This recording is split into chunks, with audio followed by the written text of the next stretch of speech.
Gamete sales किसे कहते हैं?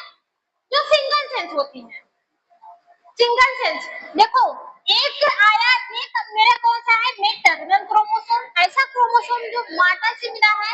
एक है आपका पैटर्नल क्रोमोसोम जो किससे मिला है, पिता से मिला है। मियोसिस हमेशा डिप्लॉइड सेल्स में होती है। किसमें होती है? Diploid sales. जब क्रोमोसोम दो डिफरेंट क्रोमोसोम हो, अगर एक क्रोमोसोम है तो ये हमारी डिप्लॉइड सेल्स नहीं कहलाएगी, या फिर इस क्रोमोसोम का एक अलग से कॉपीज बन गई, डीएनए रेप्लिकेशन में ये अलग से कॉपीज बन गया, ये मेरा डिप्लॉइड सेल्स नहीं कहलाएगा। ये हिप्लॉइड ही सेल्स है, सिस्टर ऑफ क्रोमैटिड कहलाएगा, होमोलोगस क्रोमोसोम कहला जाएगा, लेकिन डिप्लॉइड सेल्स नहीं कहलाएगा, क्योंकि ये उसी का ही कॉपीज है। किसका कॉपीज है? ये इसी का ही एक अलग से कॉपीज है, डिफरेंट क्रोमोसोम नहीं है, डिफरेंस क्रोमोसोम नहीं है। यहाँ पे डिफरेंस क्रोमोसोम जब एक माता का होगा, एक पिता का होगा, तभी कहलाएगा। जब एक क्रोमोसोम, जब सिंगल क्रोमोसोम रहते हैं किसी एक इंसान का, तो उसे डिप्लॉइड सेल्स के नाम से जानते हैं। जब यही क्रोमोसोम्स एक माता का होते हैं, एक पिता का होते हैं, इसको किस नाम से जानते हैं? डिप्लॉइड सेल्स के नाम से जानते हैं। अब जो मियोसिस होता है वो डिप्लॉइड सेल्स में ही होता है, यानी हमारे गैमेट सेल्स में होता है। ठीक है, गैमेट सेल से क्या बनता है? जाइगोट बनता है। क्या बनता है? जाइगोट बनता है। जाइगोट क्या होता है? जाइगोट किससे बनता है? फर्टिलाइजेशन से बनता है। एक स्पर्म जब आपस में मिलते हैं तो उसी फॉर्मेशन को क्या कहते हैं? फर्टिलाइजेशन करते हैं। उस प्रोसेस को फर्टिलाइजेशन करते हैं, और जो कंपाउंड्स बनता है उसको जाइगोट के नाम से जाना जाता है। बात समझ में आया? अब ये मैटरनल क्रोमोसोम, पैटर्नल क्रोमोसोम किसमें जाएंगे? G1 फेज में। किसमें जाएंगे? G1 फेज में। G1 फेज में क्या होता है बच्चा? G1 फेज में क्या होता है? ग्रो होते हैं। सेल के जितने भी ऑर्गेनेल्स होते हैं वो प्रॉपर तरीके से ग्रो होते हैं। सेंट्रोसोम ग्रो होता है, माइटोकॉन्ड्रिया, एंडोप्लाज्मिक रेटिकुलम ग्रो होते हैं। कुछ प्रोटीन्स भी होती है जो हमारे G1 फेज में बनती है। क्रोमोसोम भी अपने क्रोमैटिन को ग्रोथ करवाते हैं। किसके? क्रोमैटिन को क्रोमोसोम भी प्रॉपर तरीके से ग्रो करवाते हैं। अब देखो, जब ये सेल G1 फेज से S फेज में जाती है, किस में जाती है? S फेज में जाती है। तो S फेज में क्या होता है? G1 का मतलब होता है growing phase. Growing phase. S phase का मतलब क्या होता है? DNA replication. S फेज में क्या होता है? DNA replication. मतलब ये दोनों क्रोमोसोम एक दूसरे का क्या बनाएंगे? सिस्टर ऑफ क्रोमैटिड बनाएंगे। मतलब इसका सिस्टर ऑफ क्रोमैटिड अलग बनेगा और इसका सिस्टर ऑफ क्रोमैटिड अलग बनेगी। ठीक है, दोनों के दोनों क्रोमोसोम अपनी अलग अलग से क्या बनाते हैं? सिस्टर ऑफ क्रोमैटिन बनाते हैं। माइटोकॉन्ड्रिया, गोल्गी बॉडी सब के सब यहीं पे क्या होते हैं? डुप्लीकेट होते हैं। क्रोमोसोम भी अपना एक अलग सा क्रोमोसोम बनाता है। अपनी अपनी कॉपी सब लोग बना के रख लेते हैं। क्यों? क्योंकि दो सेल्स बनने वाली है और दोनों सेल्स में सेल के जितने भी ऑर्गेनेल्स होते हैं वो इक्वल ही होने चाहिए। माइटोकॉन्ड्रिया अगर इस वाले सेल्स में है तो माइटोकॉन्ड्रिया इस वाले सेल में भी होने चाहिए। सेंट्रोसोम उस वाले सेल में है तो सेंट्रोसोम इस वाले सेल में भी होने चाहिए। बात समझ में आया? राइबोसोम इसमें है तो राइबोसोम इसमें होने चाहिए। गोल्गी बॉडी इसमें है तो गोल्गी बॉडी इस वाले सेल्स में भी होनी चाहिए। बात समझ में आई? यहाँ पे क्या होता है? जब यहाँ पे डीएनए रेप्लिकेशन हुआ तो इसके बाद सेल कहाँ पे जाएगी? फिर से G2 फेज में जाएगी। किसमें जाएगी? G2 फेज को गए फेज या फिर ग्रूमिंग फेज के नाम से जानते हैं। यहाँ पे सेल फिर से ग्रो करेगी। यंग फेज को करवाने के लिए जितने भी न्यूट्रिशंस, एंजाइम, विटामिन की जरूरत बनेगी सब के सब किसमें बनते हैं? G2 फेज में। और यहाँ से लेकर यहाँ तक की फेज क्या कहलाती है? इंटरफेज। इंटरफेज यानी प्रीपेयरिंग फेज। याद है? प्रिपेयरिंग फेज याद रखना। प्रिपेयरिंग फेज में कोई सा भी सेल डिवीजन नहीं होता है। यहाँ पे सेल डिवीजन हुए? नहीं, बस सेल डिवीजन करवाने के लिए सारे के सारे कंपोनेंट्स हमारे किसमें बने? इंटरफेज। इंटरनल नहीं बाबा, इंटरफेज या फिर प्रिपेयरिंग फेज के नाम से समझ सकते हैं। समझ में आया? इतनी बात समझ में आई ना? हम इसलिए बता रहे हैं क्योंकि बहुत लोगों की क्लास यहाँ पे नहीं था, छूट गया। बहुत सारी चीजें रिवीजन करना पड़ता है, ठीक है, हम आगे बढ़ ही नहीं पाते हैं। अब जीवन फेज में फिर से जाएगी ये वाली सेल्स, जीवन फेज में ग्रो करेगी, जितने भी न्यूट्रिशन एंजाइम होते हैं सब के सब जीवन फेज में बनेंगे प्रॉपर तरीके से। G2 फेज में बनेंगे। G2 फेज भी हमारे क्या है? ग्रोइंग फेज है, मतलब जितने भी न्यूट्रिशन एंजाइम मिनरल सब यंग फेज को करवाने के लिए सब किसमें बनते हैं? जीवन फेज। अब सेल पूरी तरह से कंप्लीट है कि हम अपने में से दो सेल्स बांट सकते हैं। हाँ जी बोलिए।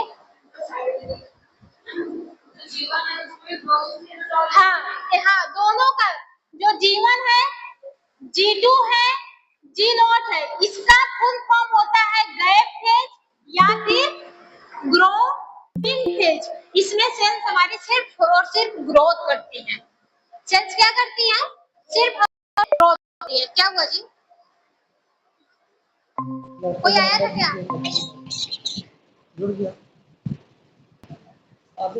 छोटा हो गया था? बड़ा कर दिए ना मेरा फिगर। इतनी बात समझ में आई? जीवन फेज में क्या होते हैं?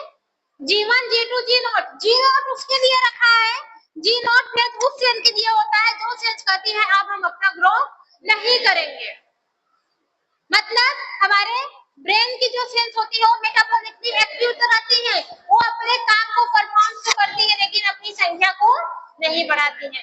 हमारे मसल्स हार्ट की जो सेल्स होती है वो भी अपना काम प्रॉपर तरीके से करती तो है लेकिन अपने सेल डिवीजन नहीं करती है, अपनी संख्या को एक बार पहले तो होता है सेल डिवीजन, फिर कुछ हद तक जाकर रुक जाती है, बस अब हम काम कर दिए नहीं करेंगे, तो सेल नहीं करती है। अब देखो यहाँ से स्टार्ट होता है मियोसिस 1। मियोसिस 1 में हमेशा किसका सेपरेशन होता है? Homologous chromosome. याद रखना, जब मियोसिस 1 में होमोलोगस क्रोमोसोम सेपरेट होते हैं तो यहाँ पे जो सेंट्रोमियर होता है वो टूटता नहीं है। सेंट्रोमियर किसे कहते हैं? ये जो हमारी सिस्टर ऑफ क्रोमैटिन है, ये जो सिस्टर ऑफ क्रोमैटिन है, इसके बीच में एक डिस्क शेप टाइप स्ट्रक्चर होता है। इसके बीच में क्या होता है? डिस्क शेप टाइप स्ट्रक्चर होता है। इसी को हम लोग क्या कहते हैं? सेंट्रोमियर। सेंट्रोमियर, ये सेंट्रोमियर कब टूटेगा? जब ये दोनों सिस्टर ऑफ क्रोमैटिड सेपरेट होंगी। जब ये दोनों सिस्टर ऑफ क्रोमैटिड सेपरेट होती है तब सेंट्रोमियर टूटता है, अन्यथा सेंट्रोमियर नहीं टूटता है। और भाई जो क्या बोलते हैं यार, यहाँ पे वो वाला फार्मूला ही नहीं दिया गया है, ठीक है। तो ये बीच में जो दोनों सिस्टर ऑफ क्रोमैटिड को आपस में बांध के रखने का काम करता है उसको क्या बोलते हैं? सेंट्रोमियर बोलते हैं, ठीक है। अब होमोलोगस क्रोमोसोम किसको बोलते हैं? जब दो होमोलोगस क्रोमोसोम एक समान दिखते हैं। ये क्या किया? डीएनए रेप्लिकेशन किया, डीएनए रेप्लिकेशन जब किया तो अपने जैसा हूबहू एक और क्रोमोसोम बनाया। अपने जैसा हूबहू क्या किया? एक और क्रोमोसोम बनाया। एक क्रोमोसोम आपस में सेम दिखते हैं जैसे कि एक क्रोमोसोम, इसी को क्या बोलते हैं? Homologous chromosome. और मियोसिस 1 में एक क्रोमोसोम सेपरेट होंगे, एक क्रोमोसोम सेपरेट होंगे, मतलब एक क्रोमोसोम आपके इस वाले सेल्स में जाएंगे और एक क्रोमोसोम किसमें जाएंगे? क्या क्या हो रहा है? हैक कर रही है क्या? हाँ जी,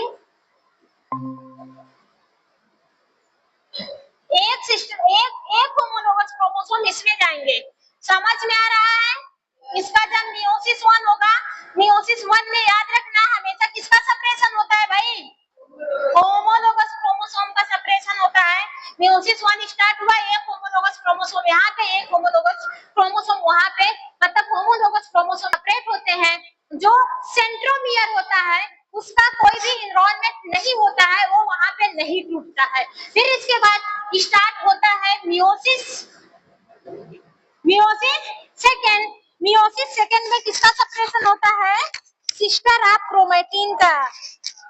अब एक सिस्टर ऑफ क्रोमैटिन सेपरेट होंगी, एक सिस्टर ऑफ क्रोमैटिन इसमें जाएंगी, एक सिस्टर ऑफ क्रोमैटिन इसमें आएंगी। अब जब सिस्टर ऑफ क्रोमैटिन का सेपरेशन होता है तो उस समय क्या टूटता है? सेंट्रोमियर। सेंट्रोमियर, वही सेंट्रोमियर है, बीच वाला जो सेंट्रोमियर जो दोनों सिस्टर ऑफ क्रोमैटिन को पकड़ के रखा है वो टूटता है, वो स्प्लिट होता है। स्प्लिट होने के दौरान एक क्रोमोसोम उसमें, एक क्रोमोसोम उसमें। इट मींस कि जो मियोसिस होते हैं, मियोसिस में किसका सेपरेशन होता है? सिस्टर और क्रोमैटिन का। सिस्टर ऑफ क्रोमैटिन जो दोनों बहनें होती हैं वो क्या होती हैं? सेपरेट होती हैं। तो यहाँ पे भी हमारे एक सिस्टर ऑफ क्रोमैटिन यहाँ पे भी सेपरेट हो जाते हैं। बात समझ में आया? इतना समझ में आया? छापो।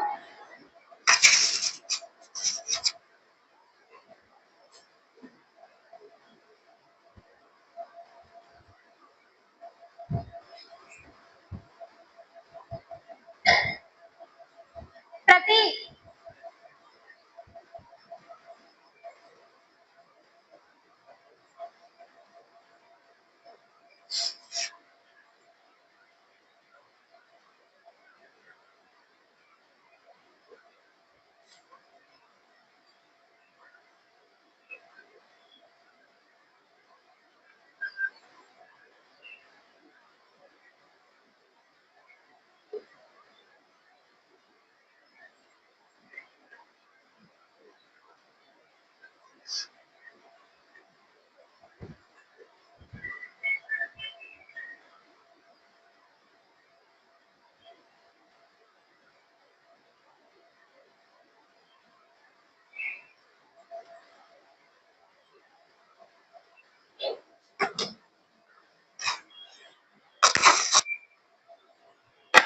हो जाएगा तो बताइएगा।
हो गया?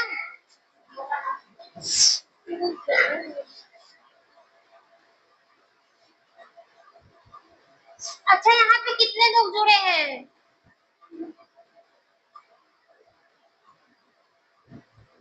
आकांक्षा कुमारी। आकांक्षा सुनाई दे रहा है? नहीं, दृष्टि कौन है?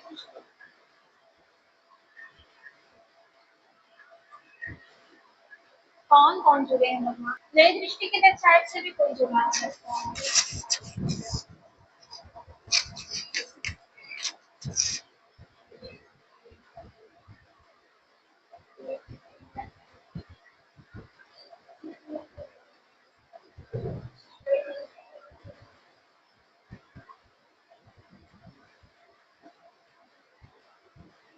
बस हो गया? आगे बढ़े। अब ध्यान से सुनना। मियोसिस 1 हो गया है कि फिर से पढ़ाना पड़ेगा? मियोसिस 1 हो गया है कि फिर से पढ़ाना पड़ेगा? प्रोफेज। ओ, फिर कट गया ना? कहाँ पे गया जी कट के?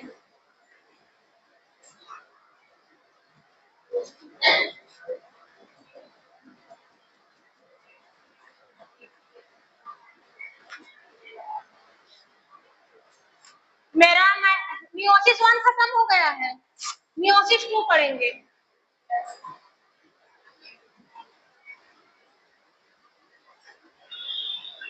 एनाफेज टेलोफेज खत्म हो गया है ना सर? हाँ जी, सब पढ़ा दिए थे। मियोसिस 2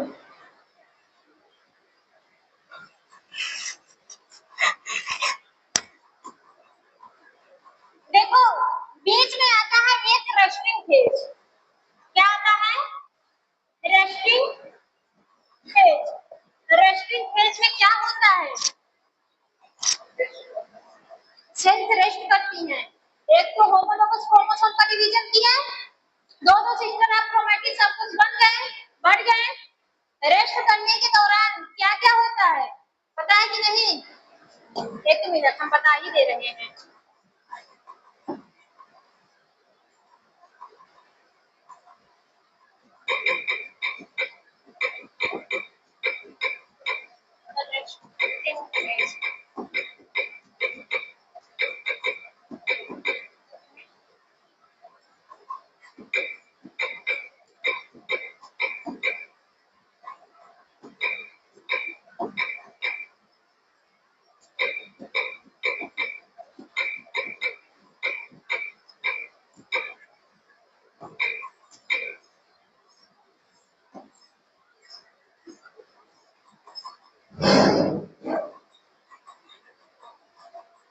रेस्टिंग फेज को इंटरकाइनेसिस के नाम से जानते हैं। यम समझ में आया कि नहीं? देखो, मियोसिस 1 आता है, मियोसिस 1 पूरा हो जाता है तो इसके बीचों बीच में एक आता है रेस्टिंग फेज। रेस्टिंग फेज को किस नाम से जानते हैं? इंटरकाइनेसिस। इंटरकाइनेसिस बात समझ में आया? रेस्टिंग फेज को किस नाम से जानते हैं? इंटरकाइनेसिस। अब देखो, जब हमारी सेल रेस्ट के स्टेज में रहती है, मियोसिस 1 करवा के थोड़ा सा जब रेस्ट के स्टेज में रहती है तो उस समय सेल के अंदर क्या क्या होता है? In occurs after the completion of the meiosis 1 reduction division and rebirth meiosis 2। मतलब कि यही बोल रहा है कि रेस्टिंग फेज या फिर जिसको हम लोग इंटरफेज के नाम से जान रहे हैं, एक फेज जब तब आता है जब रिडक्शन डिवीजन हो जाता है, यानी जब मियोसिस 1 हो जाती है तब, और मियोसिस सेकंड के पहले, मियोसिस 1 के बाद, मियोसिस सेकंड के पहले आने वाला बीच का एक फेज होता है जिसको इंटरकाइनेसिस के नाम से जानते हैं। इंटरकाइनेसिस जो होते हैं देखो, मियोसिस सेकंड में किसका डिवीजन होता है? न्यूक्लियस डिवीजन होता है। बात याद समझ में आया कि नहीं? समझ में आया? इस समय इंटरफेज में क्या होता है? Two daughter cells formed after meiosis 1 temporary inter resting phase.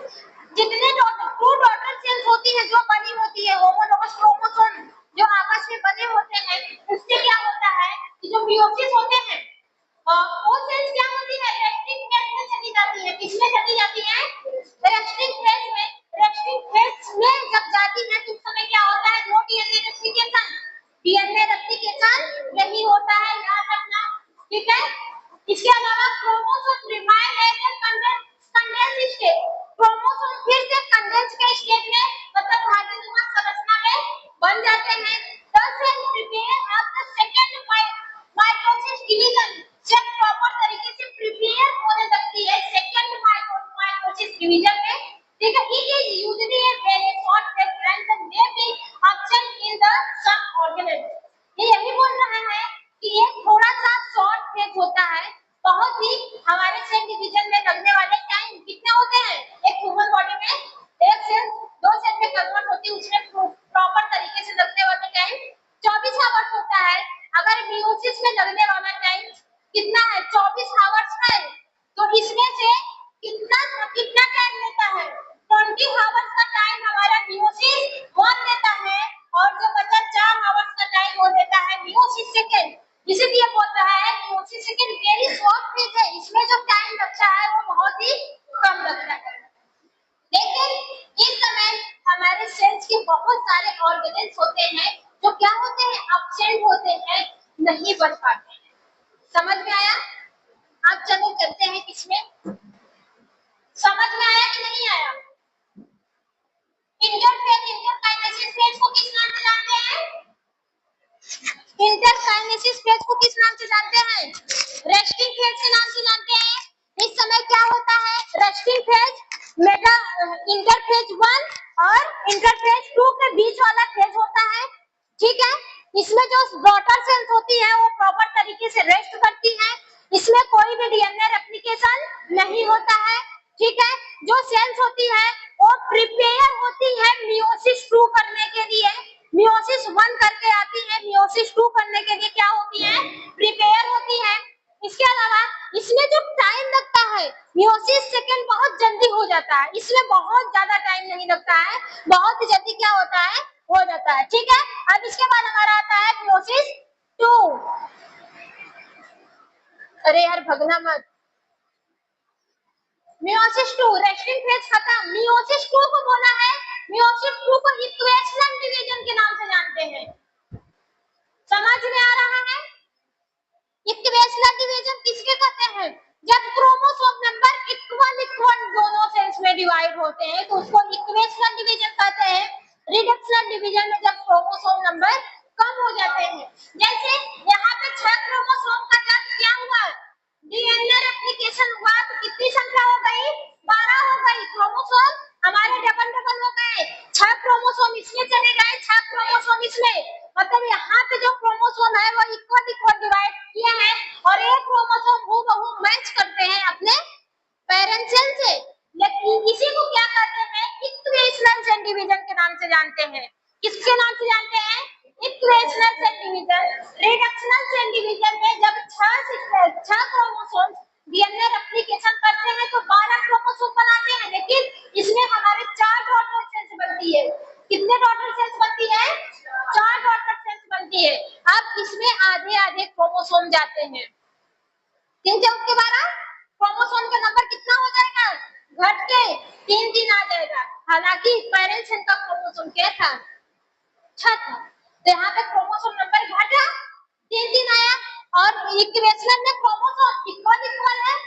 ठीक है, हूबहू मिलता है अपने पेरेंट सेल से, तो इसको रिडक्शनल सेल डिवीजन के नाम से जानते हैं। कारण क्या है कि इसमें वन डॉटर सेल से 4 डॉटर सेल्स बन रही है और इक्वेशनल में सिर्फ 2 ही डॉटर सेल्स बनती है। समझा? समझ में आया? Meiosis second is similar to mitosis. Meiosis second किसकी तरह होता है? सिमिलर मतलब एक समान। किसकी तरह? माइटोसिस। हम माइटोसिस पढ़ लिए हैं। माइटोसिस में क्या होता है? प्रोफेज आते हैं। प्रोफेज में जो सेल्स होते हैं वो प्रॉपर तरीके से कंडेंस करते हैं। जो क्रोमैटिन होती है, जो लंबी धागे संरचना होती है, वो क्या करती है? कंडेंस होती है। कंडेंस करके क्रोमोसोम के स्ट्रक्चर में आती है, जो प्रॉपर तरीके से विजिबल होती है। और एक बात और, क्रोमोसोम की लेंथ कितनी बड़ी होती है इसको प्रॉपर तरीके से आइडेंटिफाई किसमें होता है? मेटाफेज में होता है। किसमें होता है? मेटाफेज। और क्रोमोसोम कितनी संख्या में है, क्रोमोसोम का नंबर क्या है, वो प्रॉपर तरीके से विजिबल आप किसमें कर पाएंगे? मेटाफेज में। याद रखना। और बाकी ये दोनों पेज में आप नहीं कर पाएंगे, बाकी सारे पेज में आप लंबी धागे संरचना का आइडेंटिफाई नहीं कर पाएंगे। ठीक है, क्रोमोसोम का एक्चुअल स्ट्रक्चर आप नहीं देख पाएंगे, सिर्फ और सिर्फ मेटाफेज में देखते हैं। क्यों मेटाफेज में देखते हैं? क्योंकि मेटाफेज में ईयरली स्टार्ट होते होते क्रोमोसोम प्रॉपर तरीके से कंडेंस हो जाते हैं, अपने प्रॉपर स्ट्रक्चर्स में आ जाते हैं, तो वहां पे आप क्रोमोसोम का स्ट्रक्चर एकदम पूरी तरह से देख लेंगे। बात समझ में आया? अब देखो, इसके बाद शनिवार को कौन सा प्रैक्टिकल होगा जी? तुम लोग का ब्लड ग्रुप वाला ना? हाँ, देखो प्रोफेज सेकंड में क्या होता है? Chromosome become visible. क्रोमोसोम क्या होते हैं? विजिबल होते हैं। क्रोमोसोम क्या होते हैं? विजिबल। विजिबल मतलब दिखाई देना। कैसे दिखाई देते हैं? जब ये रेस्टिंग फेज में जाता है क्रोमोसोम तो धागे नुमा संरचना में बदल जाता है, यानी क्रोमैटिन में बदल जाता है। किसमें बदल जाता है?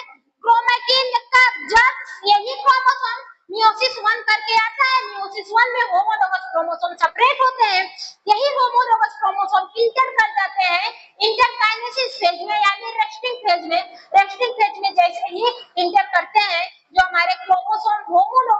क्रोमोसोम में बने होते हैं वो सीधा सीधा किसमें कन्वर्ट हो जाते हैं भाई, क्रोमेटिन में, एक लंबी धागे नुमा संरचना में कन्वर्ट हो जाते हैं। फिर वहीं से होता है cell division.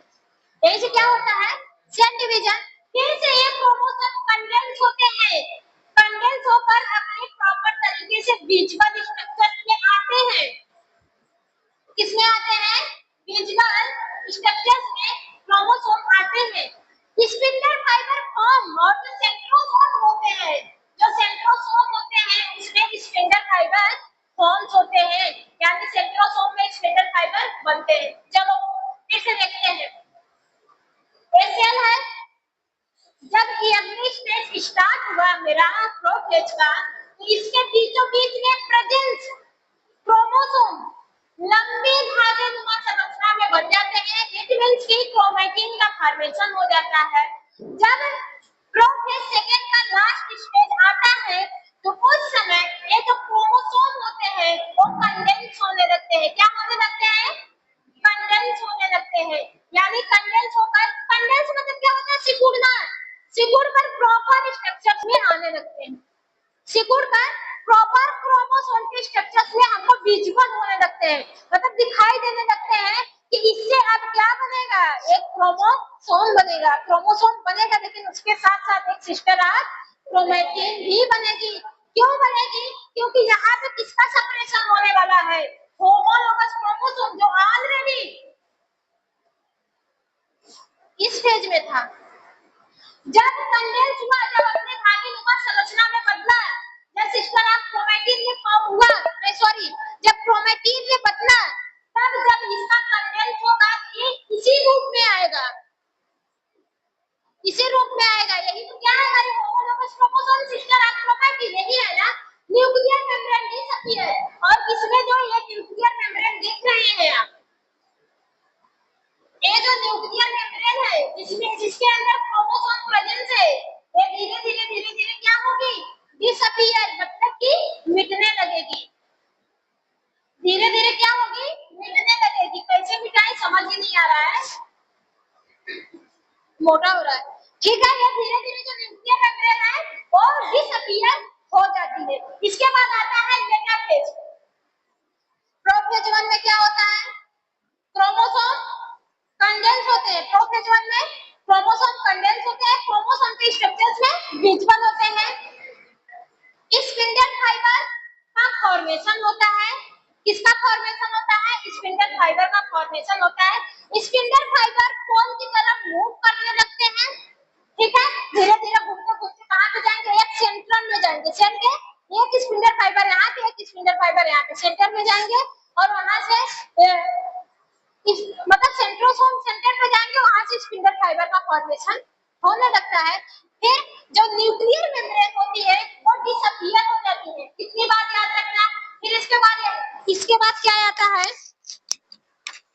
Prophase metaphase. Chromosome arrange the equator plate.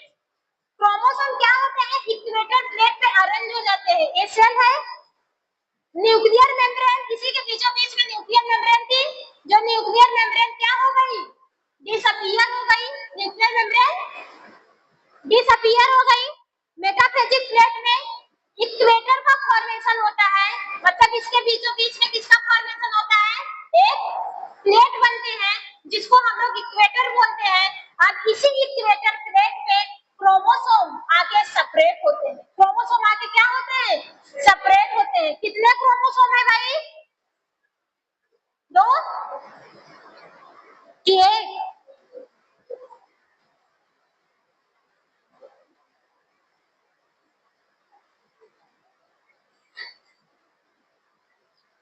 एक ए वाला क्रोमोसोम, एक नो।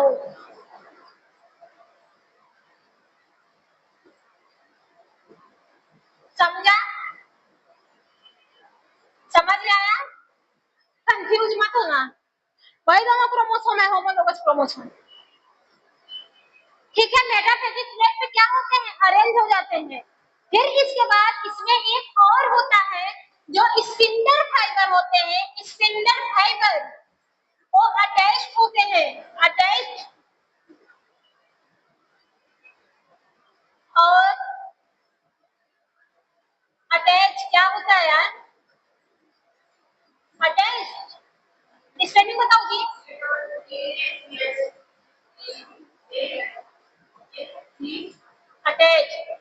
होगा, ATTE, CH भी रहेगा ना। खाए नहीं है ना, आज व्रत है मेरा।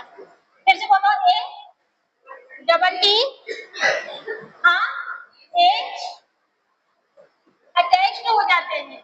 स्पिंडल फाइबर कोन की तरफ धीरे धीरे मूव करते हुए आएंगे। दोनों सेंट्रोसोम, एक सेंट्रोसोम यहाँ पे मूव करते हुए आएगा,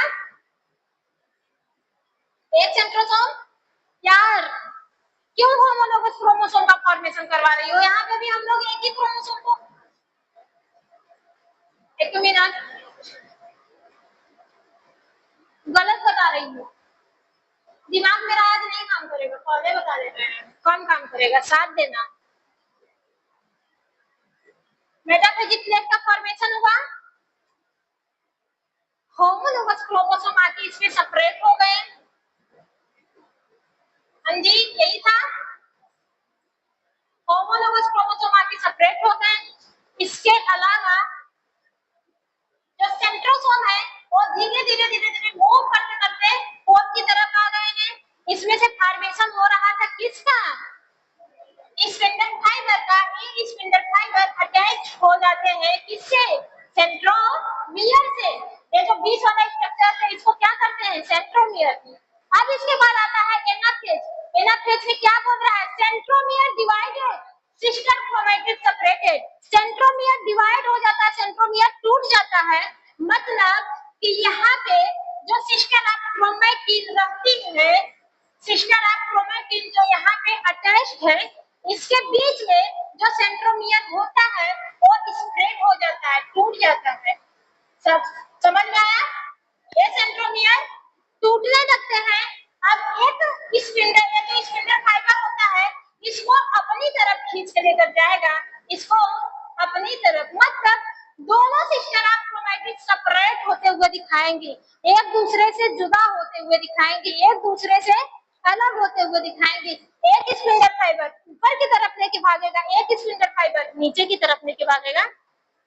अपोजिट डायरेक्शन, अपोजिट डायरेक्शन, एक ही दिशा में नहीं भागेंगे ऐसे, एक ऊपर भाग रही है तो एक नीचे भागेगी। तो इससे जब आपका टेलोफेज आता है तो nuclear membrane reminder, nuclear membrane appearance मतलब डिसअपीयर हुई थी, रिफॉर्म, फॉर्म मतलब बनना होता है, यहाँ पे न्यूक्लियर मेम्ब्रेन फिर से बनने लगती है।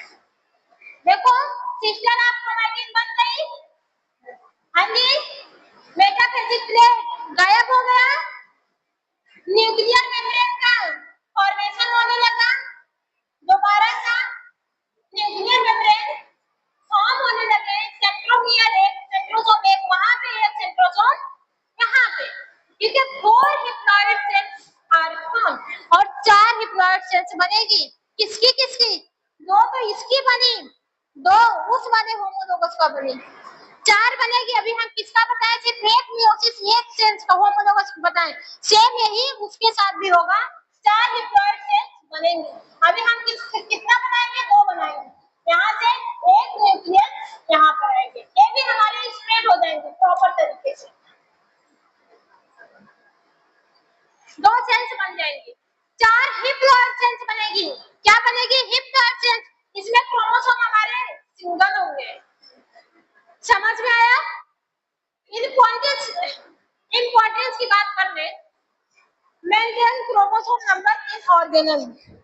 मियोसिस सेकंड क्यों होता है? ताकि क्रोमोसोम नंबर जो कम हो गए थे रिडक्शनल में वो प्रॉपर तरीके से मेंटेन हो जाए।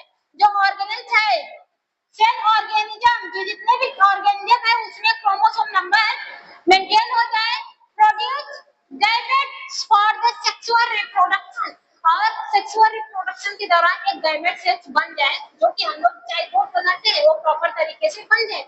हमारे बॉडी का निर्माण कहाँ से होता है? यहीं से होता है, जाइगोट से ही होता है, ठीक है। Create genetic variation through crossing over. अब जब इन दोनों के बीच में क्रॉसिंग ओवर हो रहा था, उस समय जेनेटिक वेरिएंट जो होते हैं, माता का पिता का, पिता का माता का चेंज होते हैं। पिता वाले क्रोमोसोम जेनेटिक इंफॉर्मेशन माता में आते हैं, माता वाले क्रोमोसोम में माता वाले का क्रोमोसोम का जेनेटिक इंफॉर्मेशन पिता वाले क्रोमोसोम में जाता है। जब क्रॉसिंग ओवर होता है उसी समय जो हम लोग के लक्षण है जो मम्मी पापा मैच करते हैं उसी समय आता है।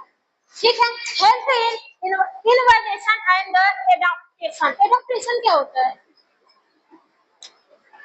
एडॉप्टेशन, एडॉप्ट करना।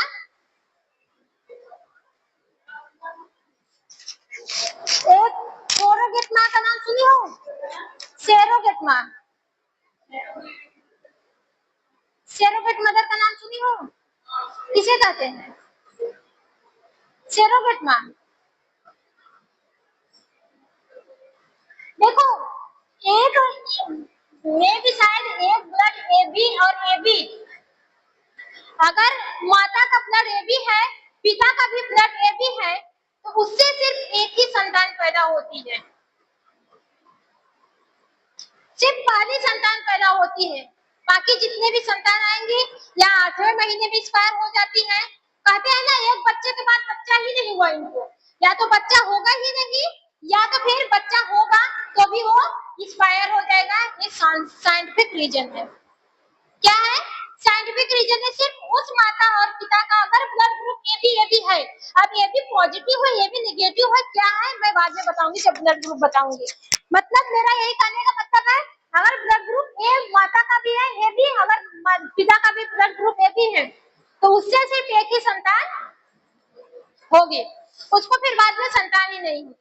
रीजन ये है, अगर होगा भी तो एक्सपायर हो जाएगा, नहीं तो बच्चा बनेगा ही नहीं, सिर्फ और सिर्फ। हाँ जी, रीजन बाद में बताएंगे। तुम भी कुछ पढ़ के आना, ठीक है? इतनी बात समझ में आया? और हम किस लिए, हाँ, सरोगेट माँ की बात कर रहे थे। सरोगेट माँ क्या होती है? सरोगेट माँ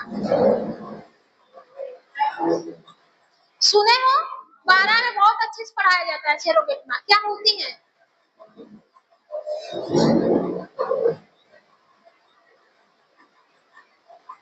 फर्टिलाइजेशन सुने, जानते हो?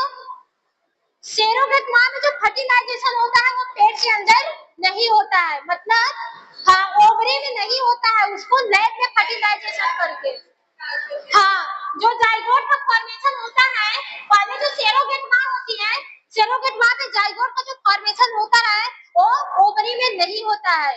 ठीक है, ये जाइगोट बाहर बनाया जाता है, फिर इसी जाइगोट को मदर के अंदर इंजेक्ट कर दिया जाता है। बात समझ में आई? उसे सरोगेट माँ कहते हैं। तो ये जो प्रोसेस होती है, जो मियोसिस होता है, ये एडॉप्टेशन के लिए भी इम्पोर्टेंस होता है। एडॉप्टेशन जो होता है उसमें आइडेंटिफाई करने के लिए क्रोमोसोम नंबर इक्वल है कि नहीं है, उसके लिए भी इम्पोर्टेंस होता है। Ensure proper distribution of the genetic material, इसके अलावा जेनेटिक मटेरियल इक्वल अमाउंट में डिस्ट्रीब्यूट हुए हैं कि नहीं है, उसके लिए मियोसिस होता है। मियोसिस मेंटेन करता है रिडक्शनल सेल डिवीजन को इक्वेशनल सेल डिवीजन में कन्वर्ट करता है। बात समझ में आया? अब नहीं पढ़ाएंगे भाई, अब